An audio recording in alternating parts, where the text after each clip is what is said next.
pang mag-OPP sa akin si Miss Vanji, my mentor, whom I'm very grateful meeting. Dinala niya yan sa akin March 2020. It was lockdown, the start of lockdown. So when she came to me, sabi ko, babayaran ko na yan. Hindi ka na kailangan mag-present.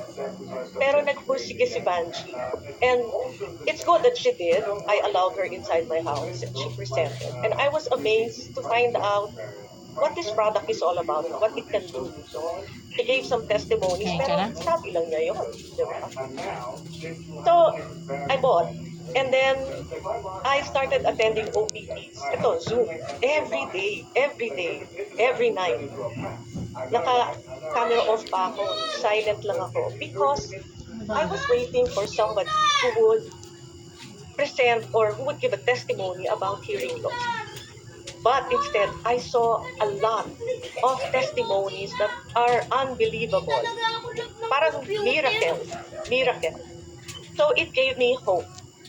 So when I took Portier, after a week or 2 weeks, I can't remember na, mga 1 week, meron akong naramdaman sa ears ko na tumutusok.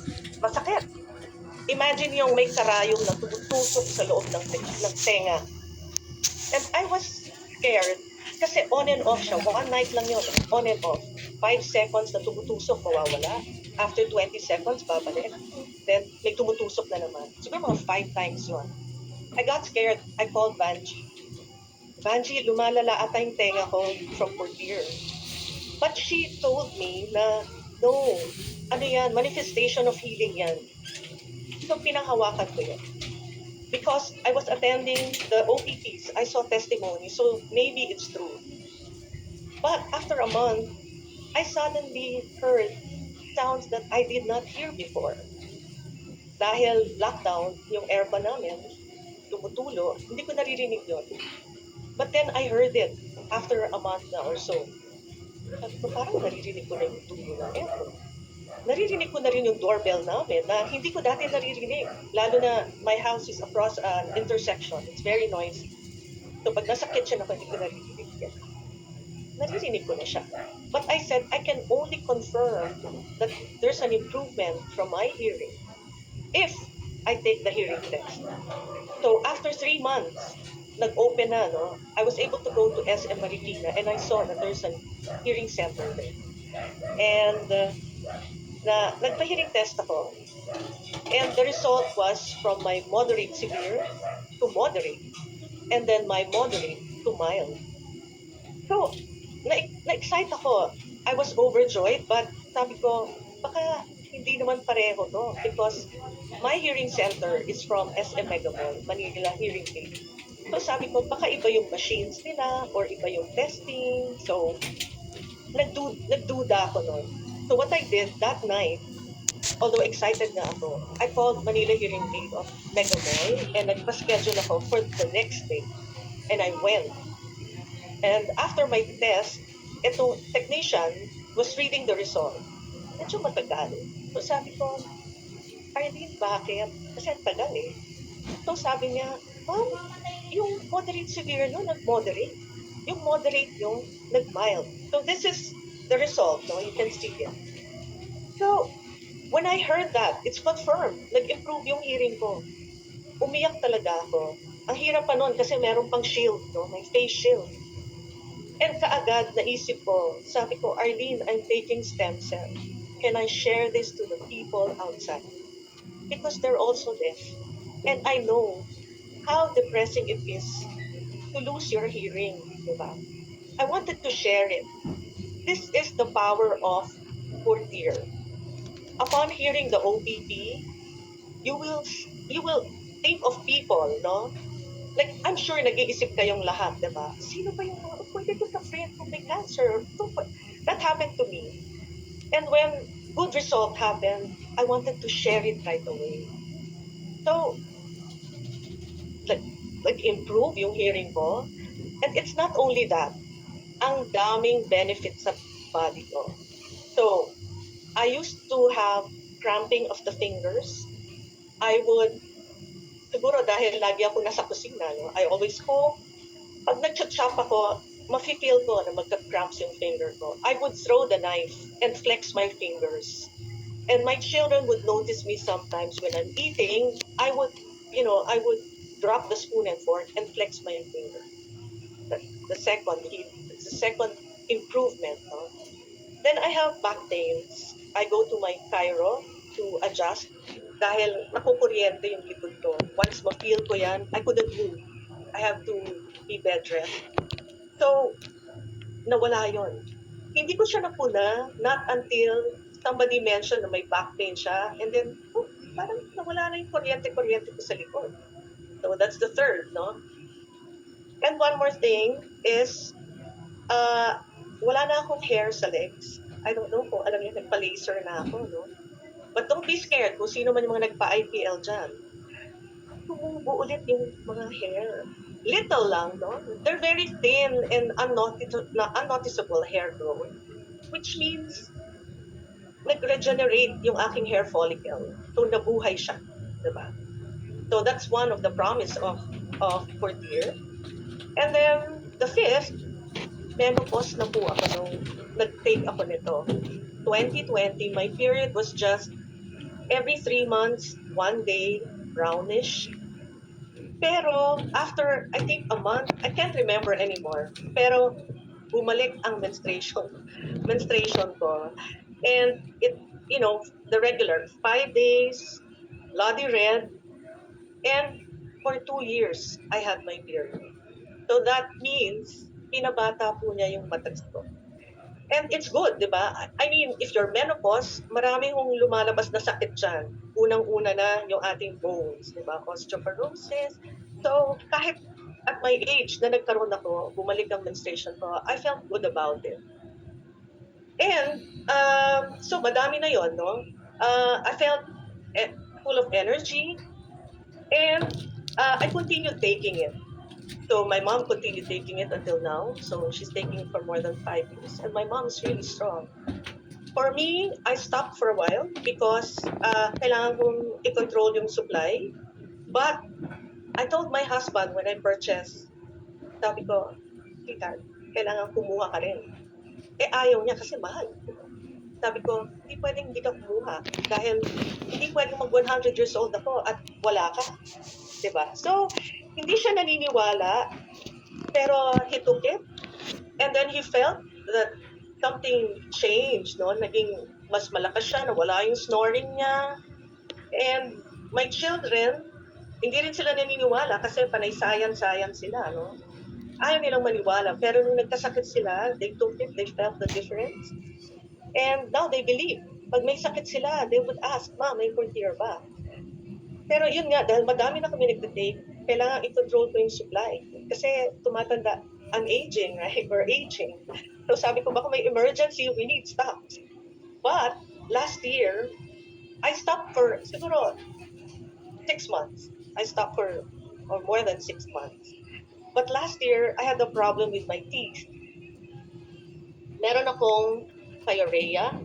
It is a stage after gingivitis. Hindi ko alam na nag-gingivitis ako.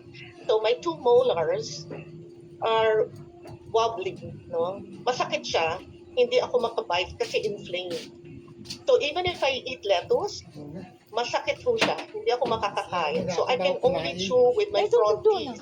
Ang pangit naman ang itsura ko pag nag-chew ng gano'n. Pero once bumangga ko yung upper teeth ko to my lower molars, ang sakit. So I went to my dentist and he told me na kailangan i-extract kasi stage 2 na.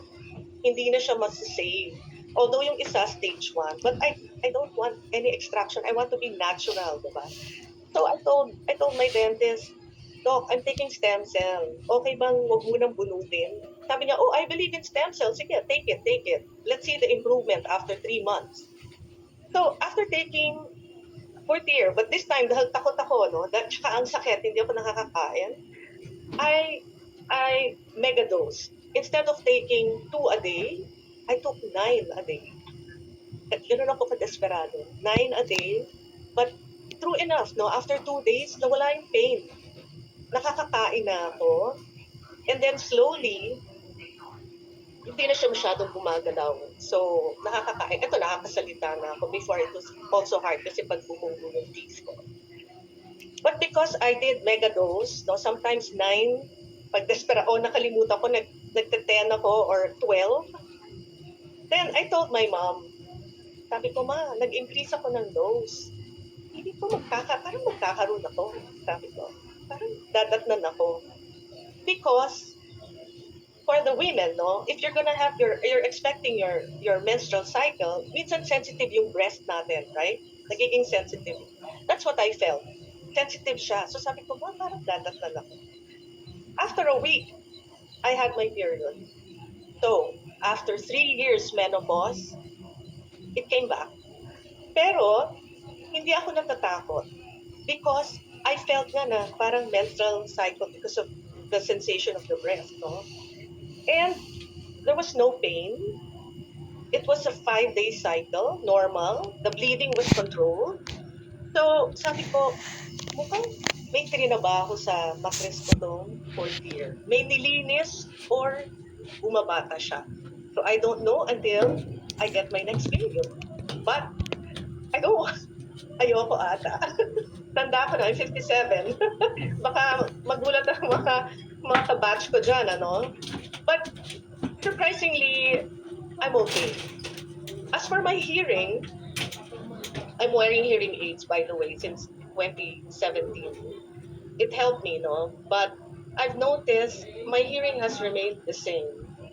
If in case it has dropped, no, it has worsened, siguro naman from 2020 to 2025, kasi kaka 2026 lang, I'm sure it has not drastically dropped. And I am thankful na it's like it's the same. So I still have to I have to see my results. And hindi lang yon. Because of sharing this product, na hindi ko naman balak gawin itong pag-share, no? Automatic yun, i-share nyo talaga. And because I've been sharing, Reway has blessed me financially to be able to sustain my supply. Imagine yun, nagme-mega dose pa ako, di ba? So, na-sustain ko yung needs ko. Even my mom, kahit hindi siya nag-share, dahil nag-share ako, apektado ang kanyang supply, no? Nakakabili siya ng supply. And I had the opportunity to travel with Reway. Because of my sharing, I was qualified to travel twice, I think. And my first time, dahil bago pa lang ako noon, no, I don't know anybody. Wala akong downline. Or kung meron man, hindi sila interesado dahil hindi rin sila qualified. So I flew to, I think it was Malaysia. I'm not sure anymore, no, where yung first. But because I was alone, at si Vanji lang ang kilala ko, sila Ma'am Cyril, a few sila Ma'am Nicole, I met a lot of people and asked them, why are you here? What made you come here? Diba? Why Reway? They all have medical concerns, medical issues that 4th year improved their quality, their life. No? Binigyan sila ng quality of life. It doesn't promise any cure, but it will give quality of life and hope. That's the most important. May hope. I am very hopeful na if I continue this slowly, no, na hindi ako mabibigay. Yun yung fear ko eh. I will die deaf. So, hopefully na. Sinasabayan nga ng dasal. So, aside from meeting people during my travel, I met people who I saw from the OPPs who gave testimonies.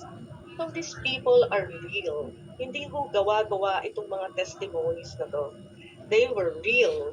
And it's so amazing that after seeing them hurt or you know, feeling like they're dying, they are so alive. And, you know, great testimony. So I am very blessed that my mom shared this to me. Banji helped me. Mom Cyril, very supportive, sila ni Sir Joel. And, yun na nga, I was able to share it and I continue to share it. And hopefully, no, I was able sana to inspire you with my testimony, and whatever doubts that you have there, I hope I've enlightened you, because you will never know what Portier can do without trying. Try nyo. So that is my habilin. So thank you once again for inviting me, and it's a big opportunity to be able to tell my true story. Thank you so much.